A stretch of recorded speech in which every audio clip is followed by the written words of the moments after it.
Good afternoon, everyone, and welcome to the Office of the Police and Crime Commissioner roundtable discussion on antisocial behaviour. I'm Simon Bullock. I'm the Chief Executive of the OPCC, and I'm going to be hosting this afternoon's discussion on behalf of the Police and Crime Commissioner. So we're joined by a number of people representing different agencies, all of whom have a role to play in tackling antisocial behaviour. I wonder if it'd be useful to start off with just if we could mind briefly introducing yourself and potentially briefly explaining your role, please. Shall we come to the council representatives first? So from Bournemouth, Christchurch and Poole Council, we've got Julia and Paul. Could we come to you, please, to do introductions? Yeah, good afternoon. I'm Julia Bullock. I'm the antisocial manager. So I look after the antisocial behaviour team, but also the community safety accredited officers, our CSAS officers. Good evening. My name is Paul Mooney. I am one of our officers, and I have been here in the Boston precinct for the past 2.5 years. Fantastic. Thank you, Julia, Paul. Shall we go to Dorset Police then? So we've got, should we start with you, Darren? Yeah, thank you. My name is Darren Stanton. I'm a neighbourhood police inspector covering West Dorset, and I also manage the rural crime team across Dorset. And we've also got Jim from Dorset Police.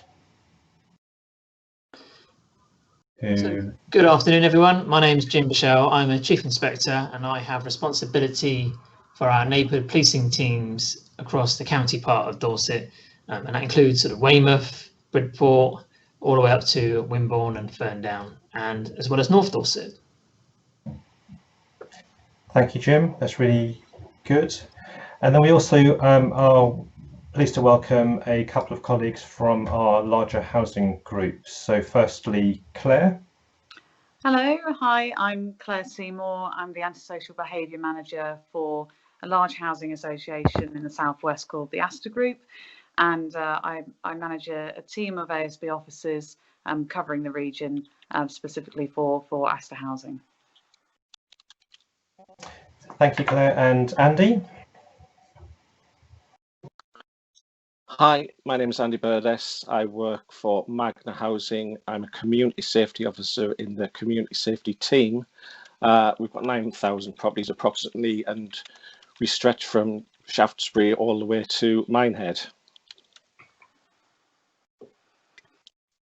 Fantastic. That's really great. Thank you, everybody. I should also mention that Graham Duggan, who is Dorset Council's Head of Community and Public Protection, was also due to join the conversation, but unfortunately has been called away. But we'll cover off, hopefully colleagues from BCP will be able to give an insight into local authority powers and responsibilities as we get into it. So probably useful to start then with kind of why are we here today talking about antisocial behaviour? Kind of what is it? Why is it important? I wonder if we could start with a kind of a policing perspective. Jim, would you mind kind of starting off on that one, please?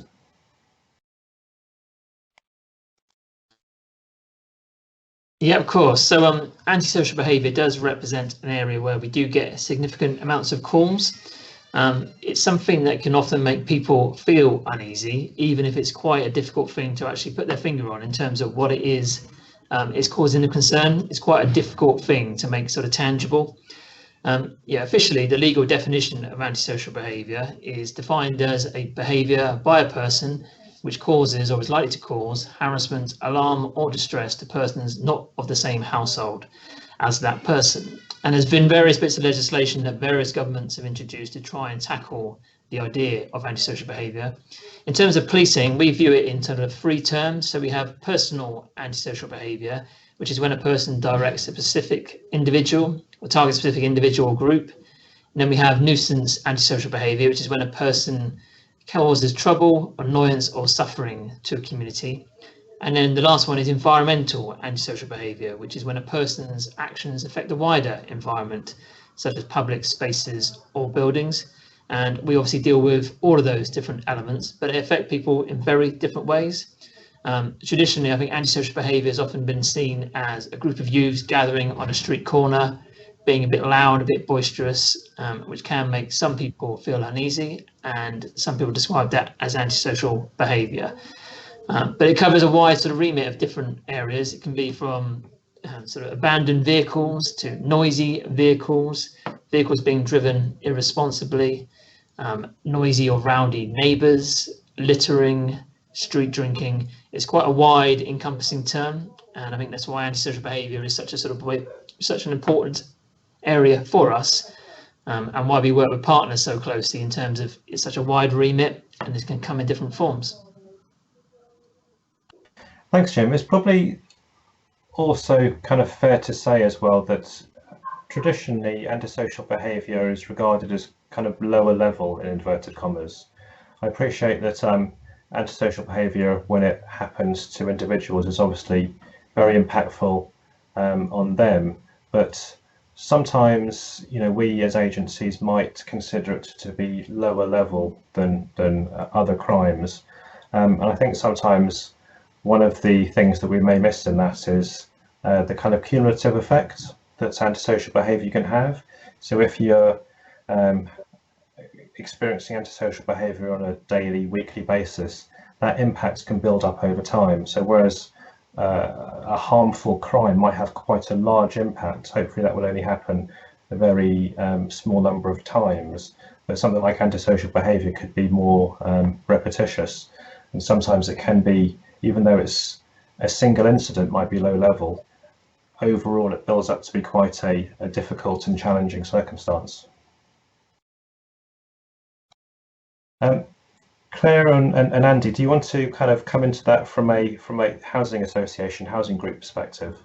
Yeah, I think it's yeah, I think you've summarised that really well there. That in terms of the impact, it can be significant, you know, because it's almost like a drip effect, and we certainly ourselves have acknowledged that by, instead of doing a risk assessment with the sort of older view, if it's high risk, we would, you know, jump to it, and if it's categorised as low risk, our approach would be slightly different. But actually now we have changed that to an impact assessment, for exactly the reasons that you've said, that the impact to individuals and communities can be significant over such a period of time that, yeah, the relevant interventions need to be put into place quite quickly. So yeah, I would completely agree with that as well. So absolutely. Yeah, from my point of view, I think it takes the majority of people quite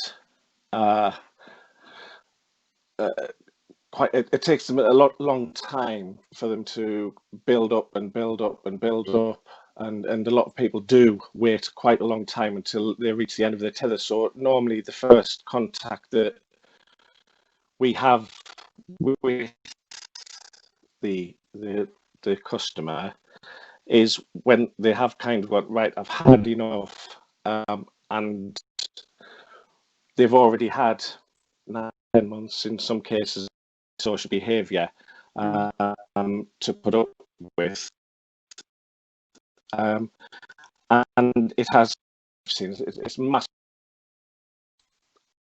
Don't see the impact there putting on other people who just want to live a normal, quiet, happy life, going with the neighbours. It just, antisocial behaviour, some people just don't recognise it as being a problem. Thanks, Andy. I think that's a really interesting point, and it's good to, I think, acknowledge that we've got a mix of professional organisations around the kind of virtual table today, and it's important. I mean, it's been mentioned already a couple of times that antisocial behaviour cannot be dealt by one agency alone. I think in some circumstances there's conversations about whether it's a police or a local authority or someone else's responsibility, and I'm sure we'll get into that. But I wondered if we could just kind of build on initially to kind of talk about community safety partnerships as a whole, and recognise that they're made up of a number of different statutory or responsible authorities that have statutory responsibility for tackling crime, improving community safety, reducing antisocial behaviour. So the responsible authorities are, as you would expect, kind of police, local authorities, fire and rescue services, local rehabilitation services and health.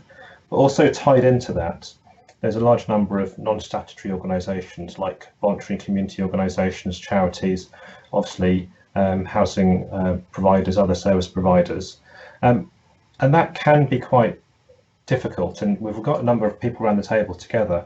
I just wondered whether it's useful just to just kind of set out how that works. How do all those different agencies work together to make sure that they're doing the right thing and that we're not addressing, there's no gaps, and that we're all kind of working together. I wonder if it's useful to bring in the local authority at this stage. Julie, are you happy to start us off on that one, please? Yeah, certainly. So as you say, yes, we've got the Community Safety Partnership, which gives us our strategic lead. And so every year we have a strategic assessment which identifies what the priorities are going to be for the coming year, with antisocial behaviour being one of those priorities. So from that, we have a number of groups that sit underneath the Community Safety Partnership, which are our tactical groups, which are actually looking at those day-to-day issues and how we respond to those. And as well as that, we've got some thematic groups which will look at things like domestic and sexual violence and criminal exploitation.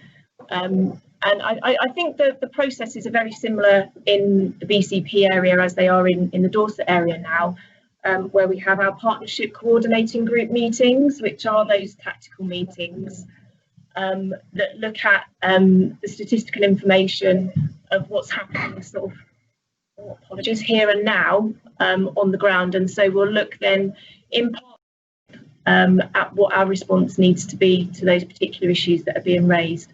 So again, we have all of the agencies sat around the table to collectively work together to understand what those issues are and to problem solve, so that we've got a clear understanding of what our options are. Thank you, Julie. That's really useful. And Darren, do you want to come in from a policing perspective, kind of a local neighbourhood policing perspective? Yeah, thank you. As we just said, the partnership coordination groups are key for me. So the PCGs, as they're known, are held every 4 weeks in each geographic area across Dorset. So in Dorset County, there are groups that sit in West Dorset, North Dorset, East Dorset, Purbeck, and similar in Conurbation in Bournemouth and Poole. They're intelligence-led meetings, and that intelligence is often community intelligence, so calls from the public. And those calls from the public, whether they go into a housing association or whether they go into the Dorset Council or Dorset Police under the right circumstances. And we could perhaps later talk about what agencies are responsible for which areas. They then come together as a group to problem solve. And some of those voluntary organisations are key to that. So some of the drugs and alcohol rehabilitation schemes that we've got, some of the domestic violence help schemes that we've got, they all sit on that group, and there's information sharing agreements that are in place with the correct legislation to allow us to share information in relation to antisocial behaviour and crime and disorder. Thanks, Darren. That's really useful. I think it is quite complicated to understand how collective different organisations can work together to tackle the same issues, but hopefully that's given people who will listen to this the kind of feel for how we collectively work in partnership. So we work together in virtual networks where all of the responsible authorities who have powers, who have responsibility to tackle these areas come together very often. They have shared plans across the area, and those plans are addressed as we go through. So hopefully that gives some assurance to members of the public who've asked about how we work together. And I wonder then if it's useful then to kind of get into what our individual agencies can and can't do. So probably, it's useful to start off with from from a policing perspective, really. I think members of the public have a good understanding about what policing powers are, the powers of arrest, the powers of detention, but also local authorities will have a wide range of powers, and housing associations will also have some powers in relation to their properties that they manage. And so those powers will be focused around quite different functions. So I wonder if we could start talking about what our respective agencies can do. I wonder if it's good to start with the housing associations on this one for a change. So Andy, do you want to go first? Yes, that's absolutely fine. We all of our tenants sign a tenancy agreement when they first move into the properties, and within that tenancy agreement there are hundreds of things that you can and can't do, must not do, and what Magna will do in return. Is where this antisocial behaviour, that is what we refer to as a breach of tenancy. So once we identified a breach of tenancy, we look at what proportionate action we can take. We normally, before COVID-19, would have gone and visited them, although told that may be lifted soon. Depending on what kind of results or response we get, we can behavior contracts, we can go down the injunctions if they are required.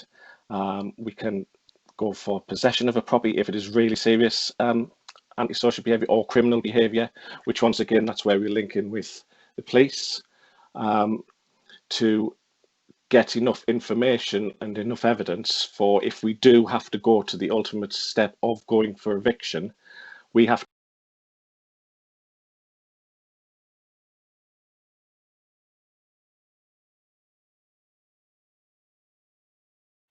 Oh, I think we might have just lost Andy there. Apologies for that. Hopefully Andy will be able to join us back. Present all of the evidence to say that this is why we want. Apologies, Andy. I think we just lost probably the last 30 seconds of what you were saying there. Right. Was I up to if we go for possession of a property? Yeah. So we gather the evidence from the community, what the officers within Magna have done, what police have done, and we put it all together, and then we will go to a court and say in front of a judge and say, this is why we want the property back. This is why we found it. We've tried everything else, whether it be at least behaviour control, injunctions, or notice seeking possessions, or legal warning letters. All of those we take before we get to the end, or we get an eviction. And those are the main things that we use within the housing association. Thank you, Andy. That's really useful. Claire, I imagine things are very similar in terms of powers on your side, but do you want to add in anything from your perspective? Yeah, yes. I mean, yeah. Thank you for that. And yeah, Andy's quite right, giving a good overview there. We do rely ourselves on strong partnership work, and the legislation which we rely on would be the same, really, the ASB Crime and Policing Act, of course, and in addition to that, the Housing Act. Now, ultimately, I think it's good to sort of say that ultimately our purpose as an ethical landlord is to house people. So I would say that we certainly at Asda will take the approach that we will engage with residents from the offset where we get reports of antisocial behaviour in order to sustain tenancies. That's fundamentally why we're there. But in terms of some of the things that we can use is anything from mediation, an acceptable behaviour contract, various warnings, and possibly leads to a civil injunction, like Andy said, where it's proportionate and reasonable to do so. Naturally, of course, that can lead in some exceptional circumstances. We'll work with the local authority and the police for partial or closure orders or full closure orders, which then can lead to those possession claims in the courts. And again, in more exceptional circumstances, we can fast forward to that. But fundamentally, yes, it's all about that engagement and early intervention. And I'd say 90% of cases can be resolved with those types of interventions. But those are some of the feel of the powers that we have to give people a bit of an insight. Thank you. I'm interested in this kind of from a personal perspective, really, but do you get many complaints from members of the public who are worried about their neighbours who are having, so I know that a large number of concerns that come through to Dorset Police are around neighbour disputes, and Dorset Police will obviously undertake that activity, but I just wondered whether or not you're getting those same kinds of complaints and raising of concern from members of the public who are housed in your facilities. Yes, yeah. I mean, it will fundamentally be the same reports. They quite regularly, and we encourage that, of course, to report through to where appropriate, non-emergency, obviously 101, but they will come to us initially to utilise our interventions. And I think neighbour disputes, we would always encourage at the beginning, certainly where it's safe to do so, is speak with your neighbour rather than us wading in and kind of making things perhaps more tense. But actually that would be the first point of call. But where that's not appropriate, I think mediation is a really good starting point, and that is offered as shuttle mediation as well. So you don't actually have to be in the same room. Obviously, can't really now very much anyway, so that fits the bill. Yeah, that would be that's always a starting point, and it depends. It's very much case by case as to how or what is proportionate to how we respond to those types of complaints. Yeah. Thank you, Claire. Thank you, Angie. I think that's really useful to understand the range of powers that are available to housing associations, all the way from trying to deal with it on a one-to-one and informal basis, all the way through to a court process to actually go for eviction if that's needed, and the range of opportunities and abilities in between. I think that's quite assuring to hear, really, that actually, if you do have some persistently troublesome or challenging tenants, then you actually do retain that power to actually move them on if that's what ultimately a court decides is needed. I think that's quite assuring to hear. Yeah, from a public perspective. Yes, always a last case resort in terms of moving on as such. Yeah. But we work with partners initially, and then if it gets to that point, it would be a very big case that we would have to go into a court. Absolutely. Yeah. Good. I think, like Claire said, evictions they're not an everyday kind of occurrence. Certainly not within Magna anyway. It's a kind of, I think in the 7 years I've been to, possibly 6, the majority, like I think Claire said, 95% are dealt with before you get anywhere near to eviction stage. Well, good to hear that the range of opportunities available to you are used appropriately then. Yes. Julie, I wonder if we could come to you on the local authority side and talk through the respective powers that you have as a local authority, of which are quite wide and wide-ranging. Yes, thank you. Obviously, we've got the antisocial behaviour team who are predominantly working as the rest of the partners to the ASB Act, and there are a number of tools and powers within that Act that we're able to use. Some of those are around supporting victims where they're not particularly happy with how their antisocial behaviour complaints have been dealt with, so that could be through the community trigger. We also have other tools such as community protection warnings or community protection notices, and again those can be used for quite a wide range of types of antisocial behaviour. As we've touched on As Jim was explaining about the different categories, we've got the personal antisocial behaviour where we have individuals that are affected. Then some of the wider, more environmental types of antisocial behaviour, we can look at things like community protection warnings. So those might also be used by our environmental health teams if we're looking at things around noise or accumulation of rubbish and situations like that. We also take an early intervention. That's what we want to do ultimately, is to prevent things from escalating. So we also use things like acceptable behaviour contracts, and we also work very closely with the neighbourhood policing teams with the community consequences scheme, where if a person is identified as being involved with antisocial behaviour, then warning letters are sent, and if they continue to come to attention, then that might lead to another letter that would be hand delivered, and then if that still continues with partners and the neighbourhood policing teams, then we may need to look at things like an acceptable behaviour contract.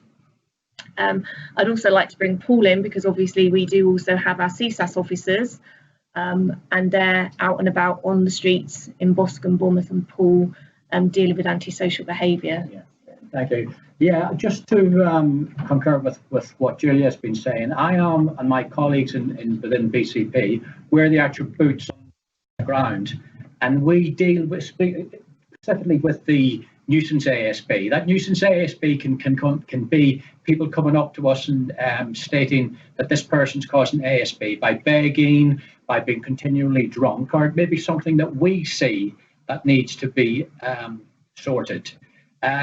We have, I believe, what's known as the professional compassion side of us and the professional enforcement side of us. The professional compassion side is we, as in Boscombe Precinct, come across a lot of people who are rough sleepers, who haven't got any sort of home and everything else.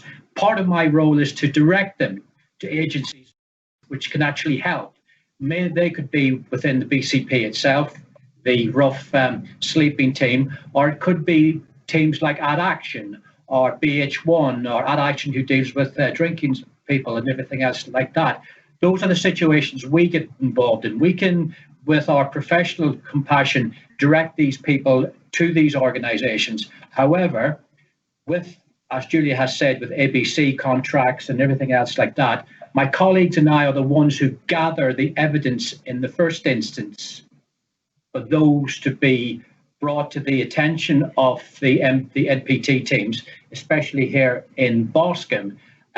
We can come up with people who are causing ASB all the time. If we can get a name, and then through the ASB team within the council and the NPT team, we can get either acceptable behaviour contracts, CPN notices, which is the enforcement side. However, on the compassionate side, we can get, for example, St Mungo's involved, where the situation was with a gentleman I had. He wanted to go back to where he lived.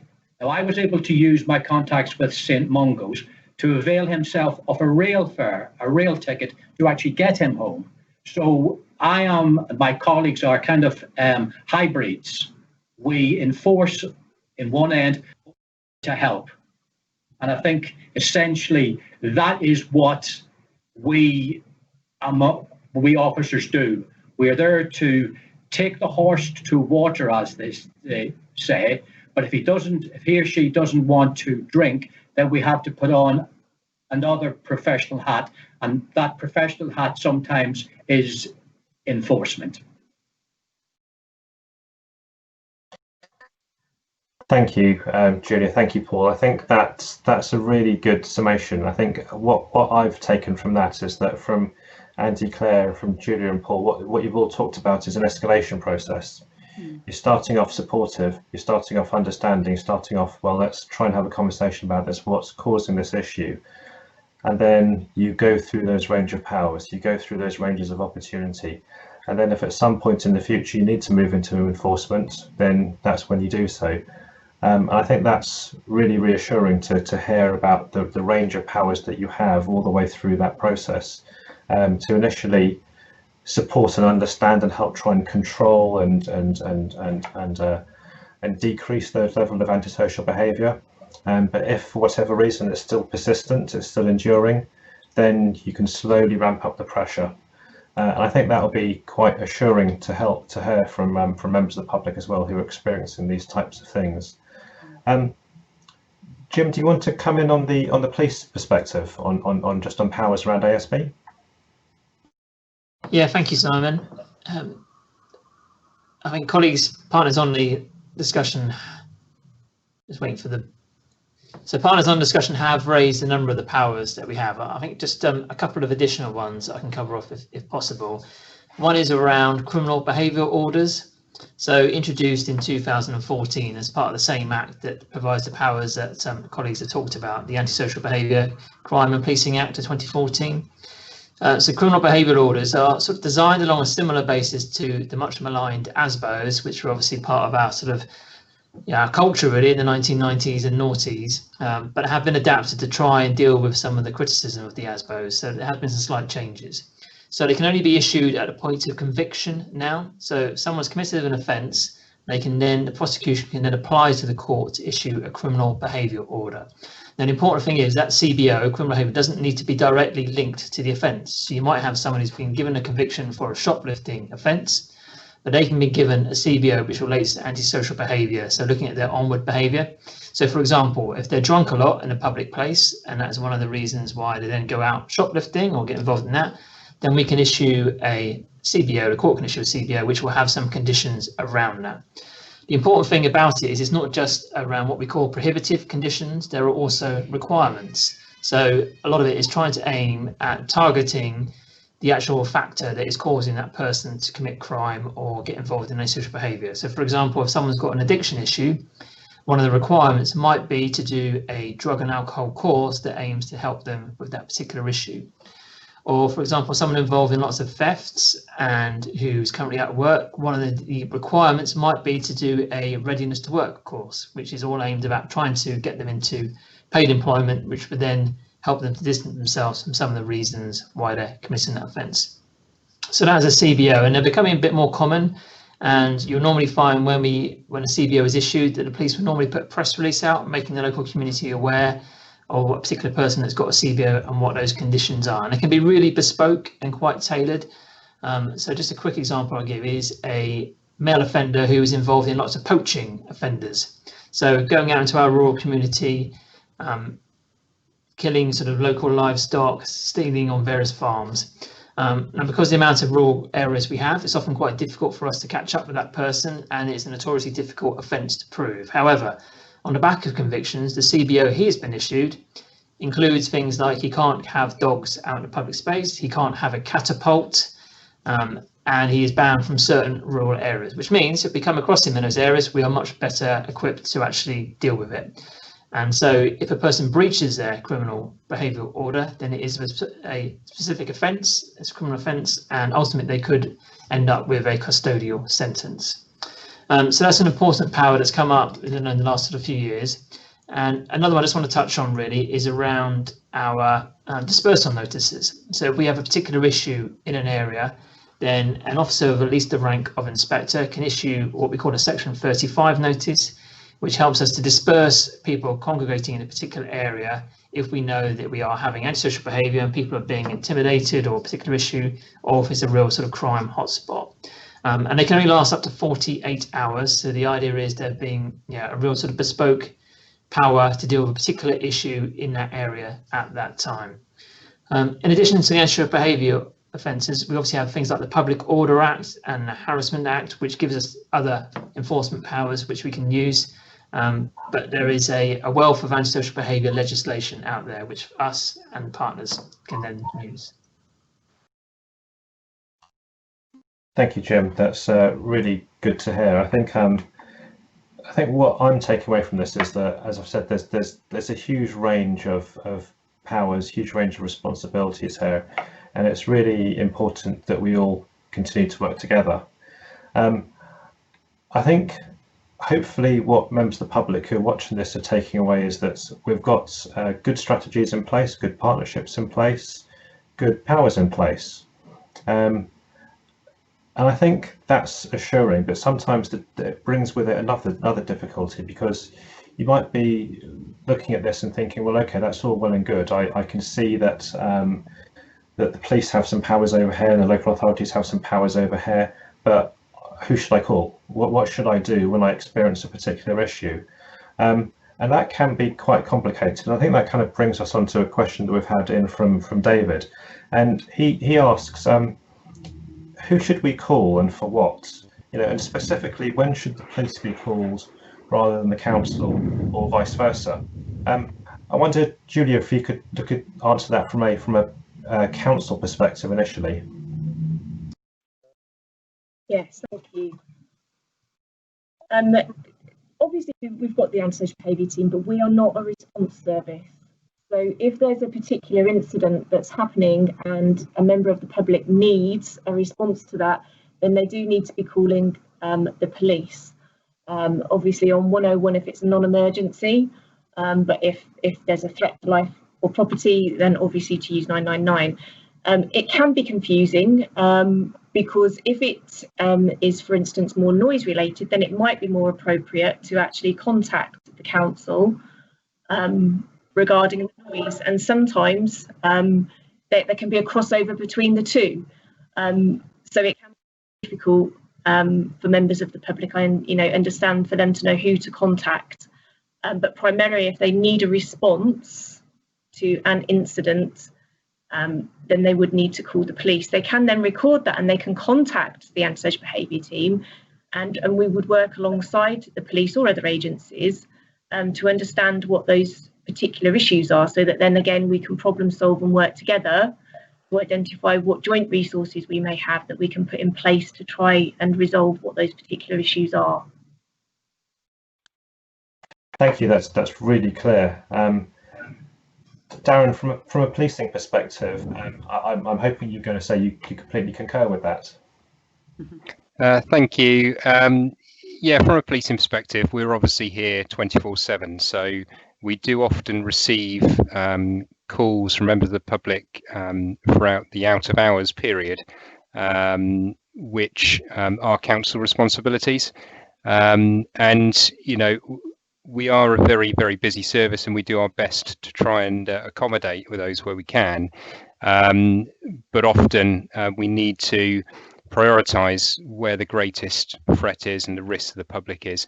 I mean, a few examples of antisocial behaviour which you should be reporting to the police are vandalism, where it's linked to threatening or offensive behaviour, graffiti, again where it's linked to threatening and offensive behaviour, perhaps involving racism or other hate crimes, buying of drugs on the street, drinking on the street, people acting in an antisocial manner when they're drunk, threatening, abusive or drunken behaviour, off-road motorbikes, tearing around sort of parklands and beauty spots, and that kind of range of, if it's happening here and now, and there's something that we can do to prevent it from happening, then yes, give us a call. But our website lists what is the responsibility of the police, and what is the responsibility of the council. Things like, and I don't want to speak on behalf of the council, but things like rowdy or noisy neighbours, continual sort of loud music and late night parties would be generally a council responsibility. Stray dogs would be a council responsibility, unless of course they're being aggressive towards a member of the public. Abandoned vehicles, unkempt gardens, rubbish being dumped or fly tipping, littering, general vandalism and general graffiti that that is in the area. And the councils do have powers to deal with abandoned vehicles, graffiti and fly posting, and damage to public property such as street lights and road signs, and fly tipping. But we do work in partnership. It's just that we do have to be quite strict sometimes around what is a police responsibility. Otherwise, we do become the service that takes everything and struggles to deliver the service where it really counts. Thanks, Darren. I think Julie, you wanted to come back in. Yes, thank you. Yeah, no, yeah, it's just to reiterate that really, and I think it demonstrates the how wide the term antisocial behaviour is, and the types of different behaviours that can be classed as antisocial behaviour, and therefore why it can be quite difficult to know who to contact, because it is such a broad range of different behaviours that are classed as antisocial behaviour. Absolutely, and I think from a policing perspective, so Dorset Police has something called Ask Ned on its website, Ned being the a non-emergency directory. So if you go to the Dorset Police website, you go to Contact Us, you'll see Ask Ned, and that links a huge number of different concerns, everything from abandoned vehicles all the way through to wildlife crime, and suggests who the best point of contact is in relation to those particular issues. I think that's a good resource, and hopefully that helps. It can be quite difficult, I think, for members of the public to understand who they should be contacting, though. And actually, I think that kind of brings me on to we had quite a few questions in relation to noisy neighbours. I kind of wanted to maybe kind of group those together, really. So Miss Brooks had quite a specific question about the nighttime disturbances potentially linked to teenagers in areas in Dorchester.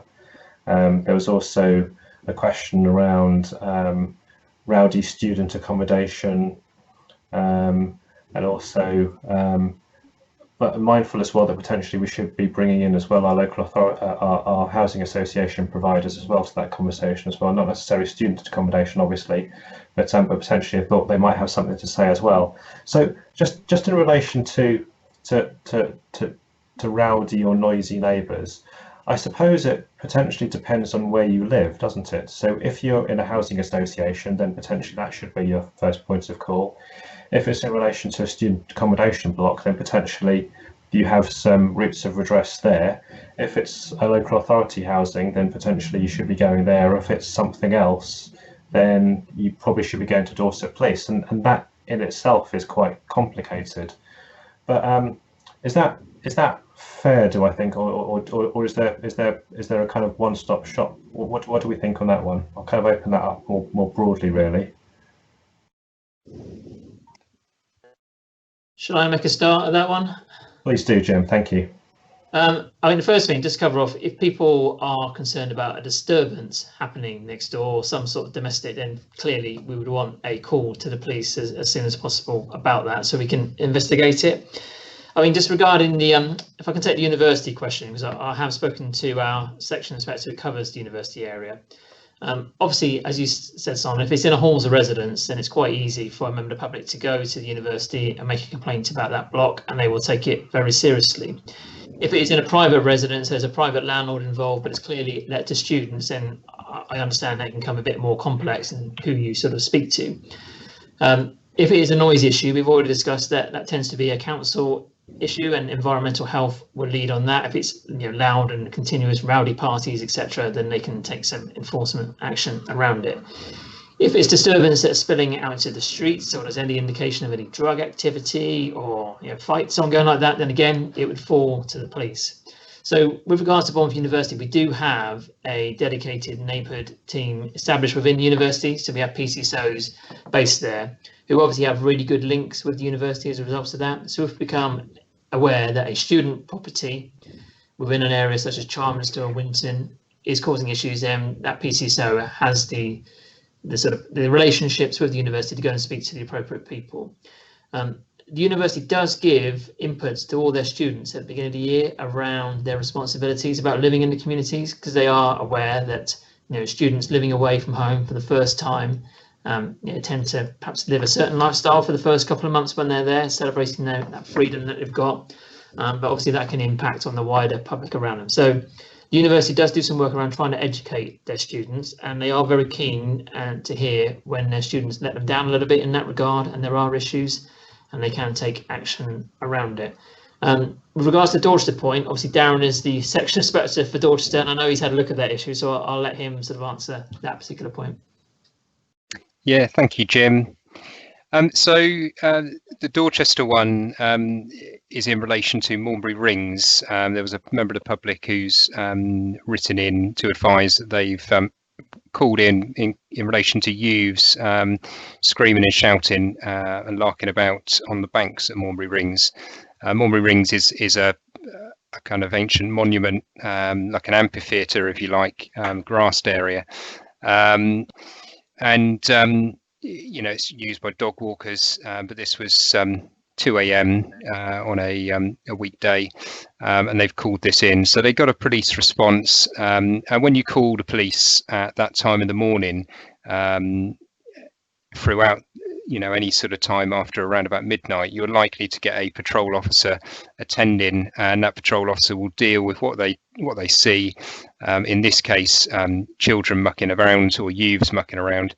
And they will either give them advice or they will disperse them, take them home, but they will deal with it there and then. The way that Dorset Police is structured is that you have a number of neighbourhood teams. I manage the neighbourhood team for West Dorset, and those teams are made up of police community support officers, often known as PCSOs, police officers, overseen by a sergeant in each of the stations, and then an inspector over the wider area. And each layer of that team get to see what calls are coming in relation to problems in their area. In this case, it was an isolated call. But if it's not an isolated call, and if it starts to become part of a pattern that is reported by numerous members of the public, or the same member of the public reporting the same problem, it will very quickly get the attention of the area inspector, myself, and I can then start putting in additional resources if I need to. We also then start to look at working with our partners to problem solve and to deal with the issue.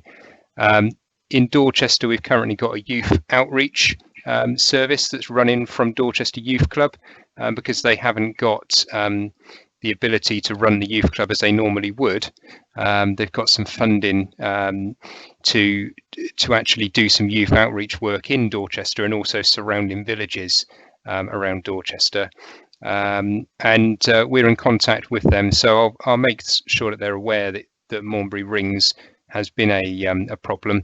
I believe it's probably on their list of areas that they already visit, but I will be making them aware of this one as well. Thank you. That's really useful, and hopefully Ms. Brooks and Andy have been able to see their questions have been answered there. Was there anything else anyone else wanted to say in regard to noisy or nuisance neighbours before we moved on?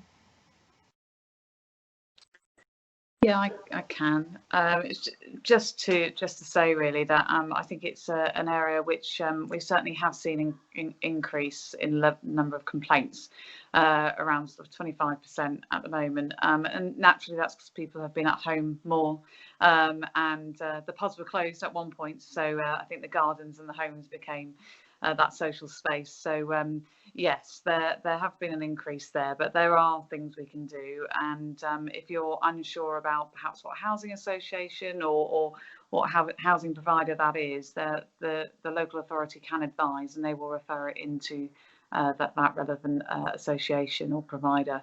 And yes, there are sometimes just some gentle words of advice which can nip those things in the bud before we, yes, like you said earlier, start ramping things up. So yeah. Good, thank you. I think what I took away there is that there's lots of support available. So whether it be from a housing association provider, whether it be from local authority, whether it be from the police, certainly something that everybody takes seriously. Everybody has on their radar. There's a lot of support available, and clearly what I also heard was that everybody was happy to help as well. So please do continue to report those incidents. as through the appropriate channels. Really helpful. Thank you, everyone. Just wanted to move on then. So we've got a couple of questions around noise pollution more broadly. I wonder if so one in particular was around well, essentially noisy motorbikes on residential streets. So Amanda in Dorchester wrote in about this and asked, well, what could be done? Are there any rules? Who has responsibility here, broadly speaking? Is it police? Is it local authority? Jim, do you want to lead us on that one? Yep, no problem. Thank you, Simon.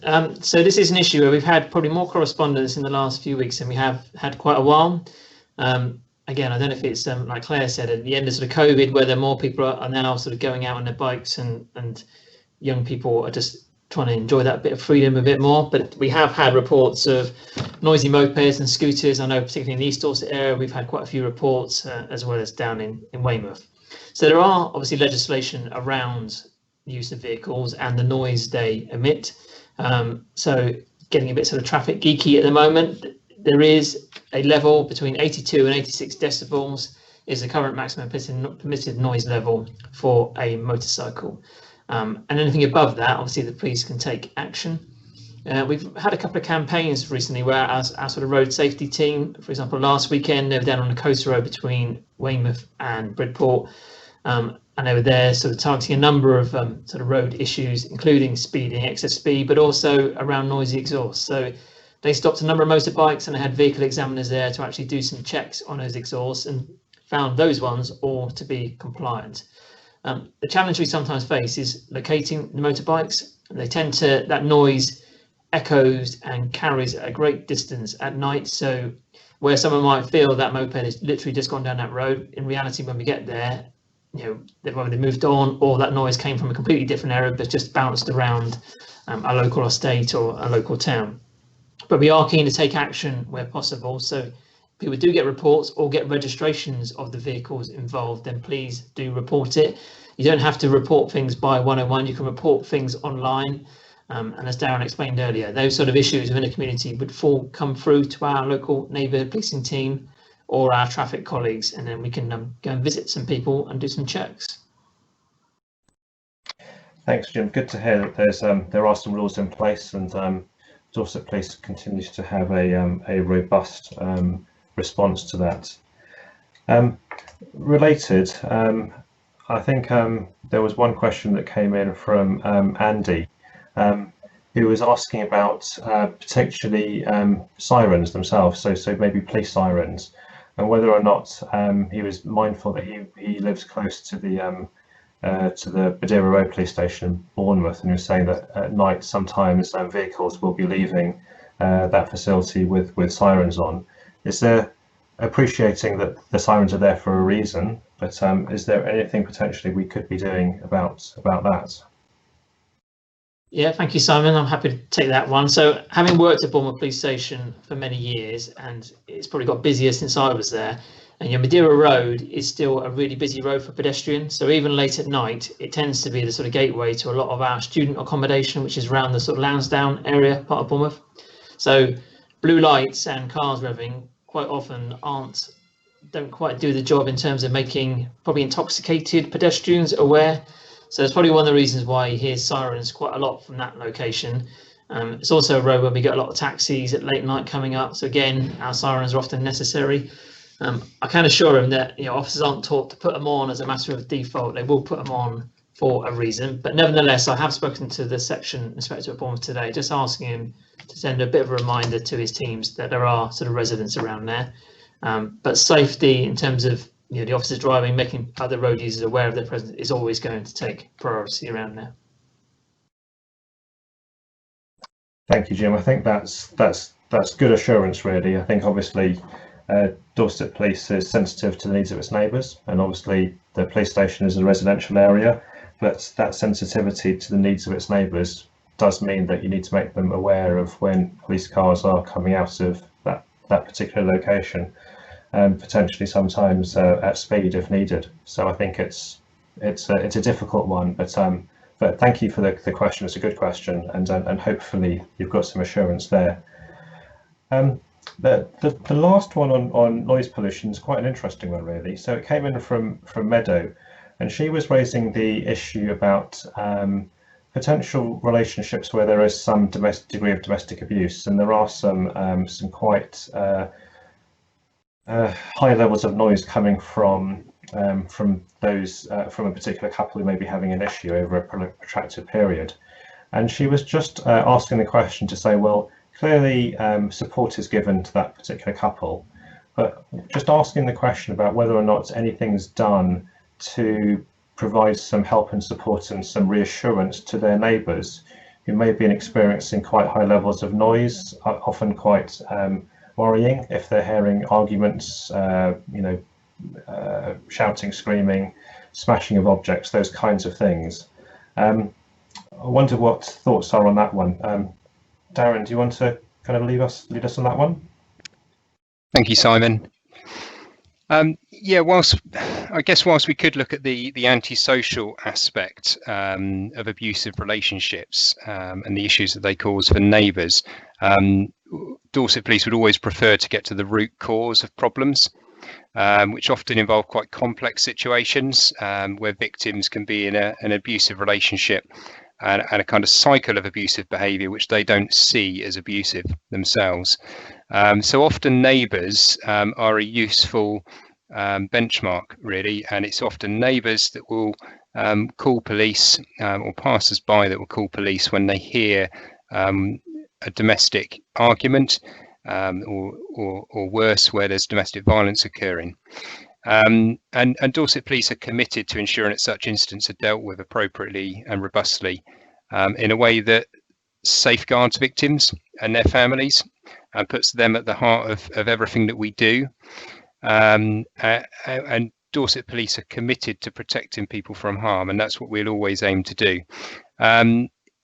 I mean, at this juncture, I'd probably want to just reach out to anybody that's in an abusive relationship or feels uncomfortable about certain aspects of their relationship and perhaps doesn't know where to turn.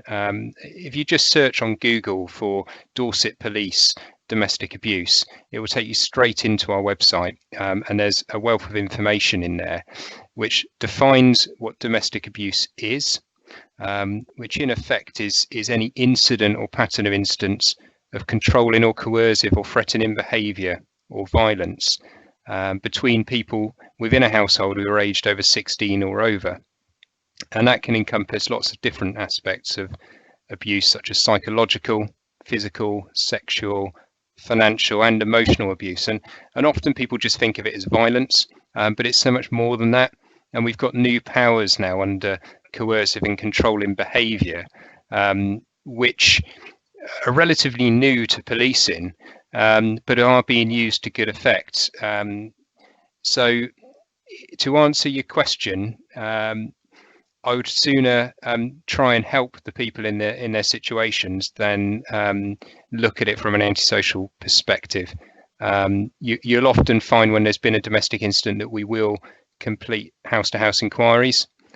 So neighbours are often informed of not necessarily of what's occurred, but asked if they've heard of any disturbance the previous night, and it gives them a chance to offload about perhaps the longer term issues, but ultimately want to try and help people and stop people becoming victims of domestic violence. Thank you, Darren. Claire, did you want to come in on that one? Yeah, I think it's a really good question, so to speak, and certainly one in which we are receiving more of as well. And I think we have seen nationally, haven't we, and globally, in fact, the increase of domestic abuse. And it is a very complex situation to deal with, but I completely understand the question. We have had some distress calls who often are impacted by that type of noise. But I think, like it's already been mentioned, it's really important that first and foremost that we encourage people to continue to report, certainly where there is concerns for welfare within the home, and that would encompass safeguarding possibly any children as well. So that as well for us is that initial response is support and safeguards and potentially some extra security measures to keep somebody safely in their home. And I think the question more alludes to the fact that actually if that person remains in that relationship and perhaps chooses not to engage in that support, well, actually then that becomes slightly different, and we do need to I think it's important to see again whether we can still engage with perhaps perpetrators as well. There are some services, rehabilitation services that may be able to be utilised, and there's a couple of good agencies in Dorset that have that. However, again, if that's no engagement is taken up, then we have to revert back to our interventions. It's not something we like to do, but it's certainly, that's much further down the road, but certainly it's something that we must do to safeguard all parties, and that would include the residents. So again, it reverts back to that type of interventions of perhaps acceptable behaviour contract between us around the levels of noise, but still talking about that support, and maybe when that person decides that they do want to leave that relationship. And in exceptional circumstances as well, we have had circumstances where the victim then does suddenly say, actually, yes, I don't want this person here, and they're not on the tenancy, bear in mind, then we can do a civil injunction to exclude a person from a property. And we have done that. Whilst rare, it is a tool available to us. So yes, hopefully that gives a bit of insight there. It does. Thank you. That's really comprehensive answers there. It's a really interesting question, I thought. It's quite a challenging one, that to try and obviously wrap support around individuals who may be at harm, but then also think about the impact that's having on the wider community. Yeah, thank you. Really interesting question. Thank you for those answers. Wanted to move on, if I may, to a couple of questions that came in on road and pavement use. So Debbie was asking about increasing problems with regards to vehicles parking on pavements, particularly in small villages, which obviously forces pedestrians and other path users into the road. And also Mr. Fisher had one on whether or not anything could be done to prevent inconsiderate cycling on pavements and shared paths. Jim, from a policing perspective, do you want to have a talk us through road use, pavement use, that whole thorny subject? Yeah, thank you, Simon. So yeah, the parking one is another area where the policing do get a lot of calls.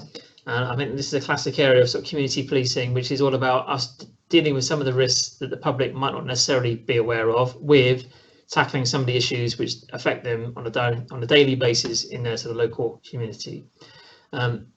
Particularly around schools is one we traditionally get a lot of calls. Obviously, we haven't had that issue for the last few months, but particularly around drop-off and pick-up time, inconsiderate parking. And we tend to try and do a lot of work with the schools and educate the parents through that, getting comments put out through newsletters and different ways of doing that. The main area that we get involved in parking is parking on zigzags, approaches to zebra crossing, which is a clear offence where we will take quite sort of robust action because of the dangers of it. But the more sort of general parking issues tend to now fall to local authorities to deal with enforcement. Those watching may be aware that we had quite a lot of publicity recently around the amount of visitors we've had during those hot spells, and we are anticipating more numbers this weekend. Some of the parking issues, particularly in Bournemouth, Christchurch and Poole, that BCP, local authority, then brought in new powers around actually removing vehicles, recognising that actually the cost of a ticket to some people, it was of little consequence compared to a day out on the beach.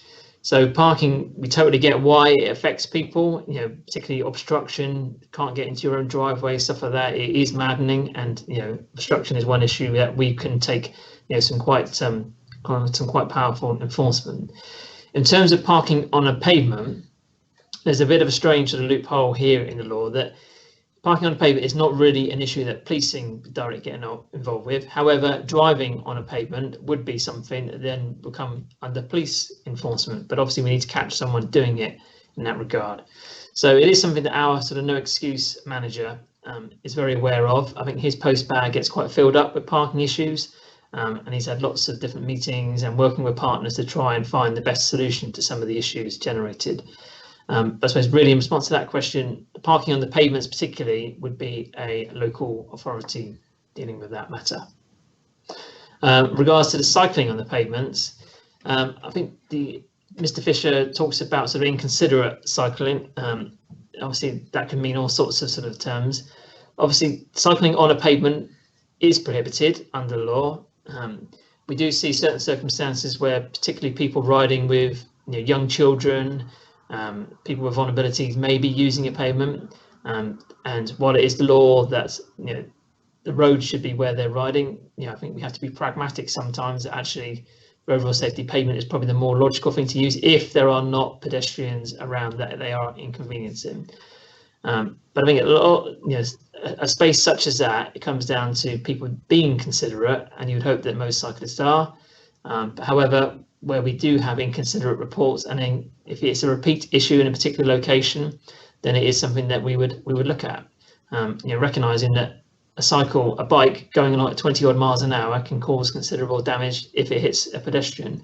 And occasionally nationally, you do see some examples of that. So it is something we would look at. But we need to have some further information around the sort of timings of it, etc., to then put some steps in place. It's always a thorny subject, this one, as I alluded to, and I think potentially there's an issue there about what the public think is the police can do. So I think that that example of almost antisocial parking, as opposed to almost verging on criminal parking, to say that you can't do certain things, but actually parking on a pavement, broadly speaking, is something that the police can't actually do anything about. As much as distress it causes, it's a difficult one, and I appreciate particularly as has been highlighted in small villages as well. It's a difficult one, but there are limited powers available, really.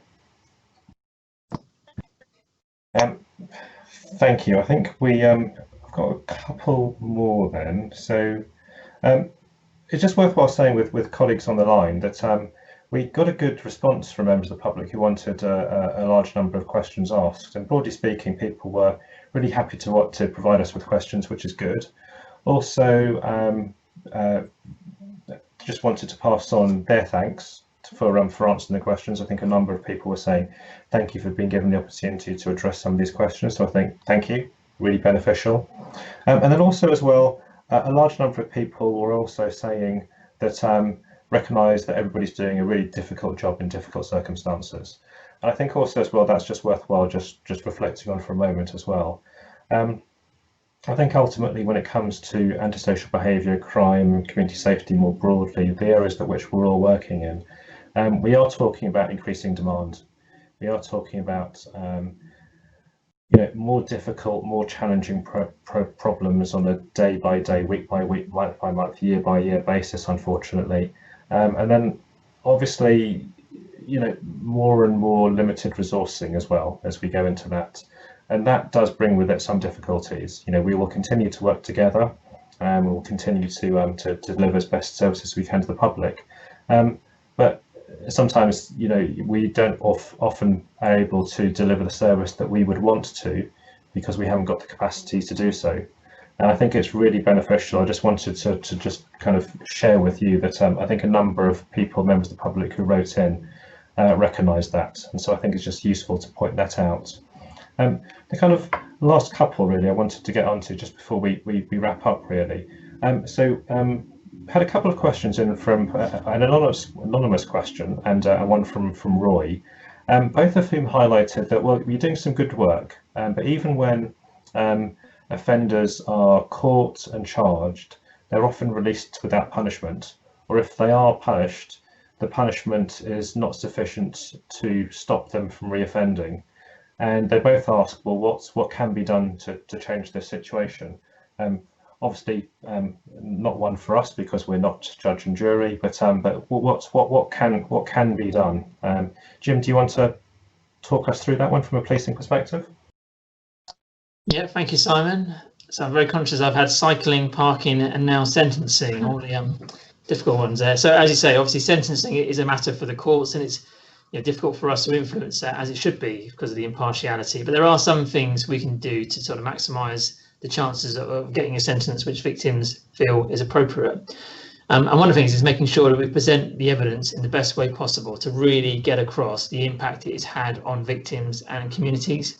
And one powerful tool which we can do that through is victim personal statements. So we have statements of evidence where people explain what has happened to them, and that helps us prove the actual offence. But a victim's personal statement allows us to go into much greater detail around the sort of personal impact that crime, that incident has had. So we started off by talking about what antisocial behaviour is and the sort of dangers of that trickle effect. So one incident in isolation may not seem very significant, but when you get that happening again and again, and particularly in your home, which should be a place where you feel protected and safe, it can be really isolating and very intimidating. So a victim personal statement allows us to try and get that across to a magistrate or a jury, and we've seen some, really having a real impact on sentencing, because it just draws out a different sort of emotion than that evidential statement. Second thing we can do is around those sort of CBOs, which I talked about earlier, sort of criminal behaviour orders. So a sentencing for a particular offence doesn't have to be the end of how we deal with that person. So a CBO will allow us, or the court, to put in certain restrictions which should stop and aimed at preventing that person committing further offences. So, for example, if they keep going to a certain street and hanging around and being intimidating outside of the house, then that CBO can contain a condition not to enter that street if they don't have any valid reason to do so. And again, it means if they breach that, it's a nice clear-cut offence for us to take action at. And so it makes it a lot simpler for the victim in terms of their sort of victim journey through the court process. But sometimes it's not always courts which is the best way of dealing with someone. So restorative justice can often be a much better solution for tackling what's happened in that particular incident, and can get a longer term result for the victim. So it could be a restorative justice conference where actually the victim has the opportunity to sit down in front of the offender in very controlled circumstances and actually explain to them face to face the impact that they've had. So there have been numerous academic studies about the sort of longevity of that impact on the offender, where actually the studies are showing we get much longer term effect by dealing with someone than we would by sentencing them to a court. And there's quite a few different studies, one involving West Midlands Police and one involving Durham fairly recently, which just show the real benefit of that. And restorative justice takes various different forms. So there might be, a much straightforward, simple remedy between the victim and the offender, which we can instigate, which actually is a much better outcome for the victim. So I think that's a couple of the ways that we can influence the sort of victim experience going through the court and the criminal justice process. Thanks, Jim. I think that's really useful. I think the importance of a victim personal statement, particularly, I think, is something that shouldn't be underestimated. I think sometimes there can be with antisocial behaviour this feeling of hopelessness, and I think when people do take the time to raise issues, to write a report to Dorset Police, to whoever it may be, I think actually knowing that that report is taken seriously in all circumstances is absolutely key. I think everybody here has said that. But I think also as well, when it does come to the point of actually moving towards a stage whereby we are looking at sentencing, we are looking at punishment, that victim personal statement is a really powerful tool to actually have the ability to basically to speak directly to members of the public who are going to be handing down a sentence to this individual. If it's a magistrate's court, then I think that's quite a powerful tool. Thank you for raising that, Jim. I think that's really useful. And then just kind of wanted to draw us to a close there, really. So our final question really was on our next steps. So I think hopefully what those watching have seen and heard is that we are all working really closely together. There's a range of powers available to us all. We continue to have challenges, of course we do. We continue to try our best to alleviate members of the public against those. But also as well, sometimes that you know, we might make mistakes, and I think it's important that we acknowledge that. We'd always want to do more. But the final question really comes in from David, and he asks, well, what can we do to make sure that we continue to improve? I wonder if I can go to Darren first on a policing side. Thank you, Simon. Yeah, so it's a good question. What can we do to continue to improve? And also he asks, how can we get it takes time to get on top of the issues. So each neighbourhood team has got neighbourhood engagement contracts. If anyone wants to see them, they can go onto the Dorset Police website, click on the area that they live in, and they will see a neighbourhood engagement contract that the inspector has issued for that area. And they are scrutinised by panels. They're aimed at ensuring that we have the right kind of processes in place to engage properly with our communities. And that can be done through a whole range of different ways, from face-to-face engagements, which are just about possible in the current climate, although we're not doing those indoors. And also through social media. We've got quite large social media followings on the various Dorset Police accounts, and each neighbourhood area has got their own social media accounts. I think there's sometimes a danger that the police engagement is just a putting out of information. So it's really important that we just have that multitude of different options for people to tell us what's important to them. And I think the antisocial behaviour survey that PCC has done has given us quite a lot of information and some really good food for thought around the issues that do concern the public. But moving forwards in terms of policing, it's a balance of us doing the right things to protect the community from harm, and they might not necessarily be aware of the things that we're doing, and it's important for us to communicate that at a local level, whether that be through our website pages, or whether it be through social media, or simply a phone call to a concerned resident to tell them what we've done in relation to their problem. And Mr. Bichelle listening in, hopefully will be nodding in agreement that we're due an uplift in terms of our policing resource in neighbourhood policing.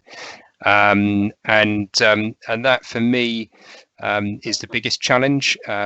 The more police officers I have, then the more I can do, and it's a really welcome uplift that's coming from central government down to all police forces, which should really help us to invest in our local policing and help us to tackle issues locally. Antisocial behaviour being one of those examples that you'll probably see as a priority across every neighbourhood area in Dorset. We've got a tasking process that does allow us to move resources quickly, deal with emerging issues. For example, I've got a current antisocial behaviour issue in Bridport, which was allocated extra resources only yesterday for the coming week. And we can bid for these extra resources as a neighbourhood inspector on a week-by-week basis. Obviously, we have to justify that, and you know, our justification is obvious. It is often the calls from the public and the information from the public, which helps us justify the need to bring in some additional officers to an area to tackle a problem. So I'll come back to a point I made earlier, that the public are our eyes and ears, and without the public, we can't police. Without the police, we don't have the public. So, you know, we've got to try and have our public on board and have them engage with us and help us to know where the problems are in their areas. And then finally, perhaps just worth me mentioning that we do use seasonal crime calendars. So we don't just react to what's happening in the here and now. We do also plan ahead based on experiences over the last sort of year, and sometimes over a longer period, over the last 4 years, where we can actually look at levels of crimes in particular areas, which are perhaps more prevalent at certain times of the year. And I think those will be very much in tune with what the public would say are crimes that happen either in the summer or more in the winter. and we are in tune with the public on those, and we do use surveys with the public as well to gather that information and make sure that it is in tune with the communities that we're serving. Thanks, Darren. That's really helpful. Claire, did you want to add anything on that? Oh, I think community engagement. I think I was gonna say that for sure. Okay. That's certainly an area in which we reviewed recently, and it's opening up those channels to allow that additional communication, especially now. And just another point that I was thinking, I feel like since at the start of the public health crisis, really, that there have been some improvements in terms of the digital advances that we've had in terms of information sharing, and I think in our partnership work has almost been strengthened, and actually having a virtual round the table can actually happen much more quickly than it used to, and I think that's actually been a quite a big change. We're certainly looking to keep that in place, as I know partners are as well, so that's a positive. Thank you, Claire. I think that's really helpful. I suppose the comments on community engagement are my cue to push the Police and Crime Commissioner's current survey on antisocial behaviour. I think we've got well over 2,500 respondents so far. I think please do have a look at that survey if you haven't completed it already. So you can find that on all of our social media channels, via Facebook or via Twitter. It should be the pinned tweet or the pinned post of most of those. Please do complete that. It should only take you a few minutes. And what we're hoping to do off the back of that is to lead into conversations with the Chief Constable about where we're going to focus attention in the future from a policing perspective around tackling antisocial behaviour. So I think that would be really useful. Those views will absolutely be listened to, and so thank you to those members of the public who already completed that. That kind of brings me to the end of our questions. I just wanted to really say thank you to everybody. I thought it was a really interesting and stimulating discussion, and obviously thank you to the members of the public who've also taken the time to write in with those questions. I think they were really helpful to kind of get us going and to provide us with some opportunities to talk about the work that we're doing and how we work together. I think really important to kind of highlight where we started on this, to say, well, it is a complicated issue. We continue to work together really closely. We continue to make sure that we got good plans, got good strategies, got good resources, got good people, and we continue to try and do our best in this space. Obviously, from members of the public's perspective, then please do continue to raise your concerns. Obviously through 101 if it's non-emergency, or 999 in the case of emergencies. If there's threats to life, if there's threats to property, please do continue to contact us. We're obviously talking through the ability for our housing association providers, our local authorities, our police to actually use the powers that they have. But please do continue to engage with us all. It's only together we're going to be able to help address some of these issues. But for the moment, I hope that those watching found the last hour and a half almost useful. I think from our perspective, I think we definitely did as an OPCC. So I just wanted to finally say thank you to everybody. So to Jim and to Darren from Dorset Police, to Julia and to Paul from BCP, from Claire from Astor Housing, and to Andy from Magna Housing. Really thank you for giving up your time, and thank you for joining us in this bit of an experiment in these strange times. Hopefully the first of many. Thanks very much appreciated, everyone. Thank you.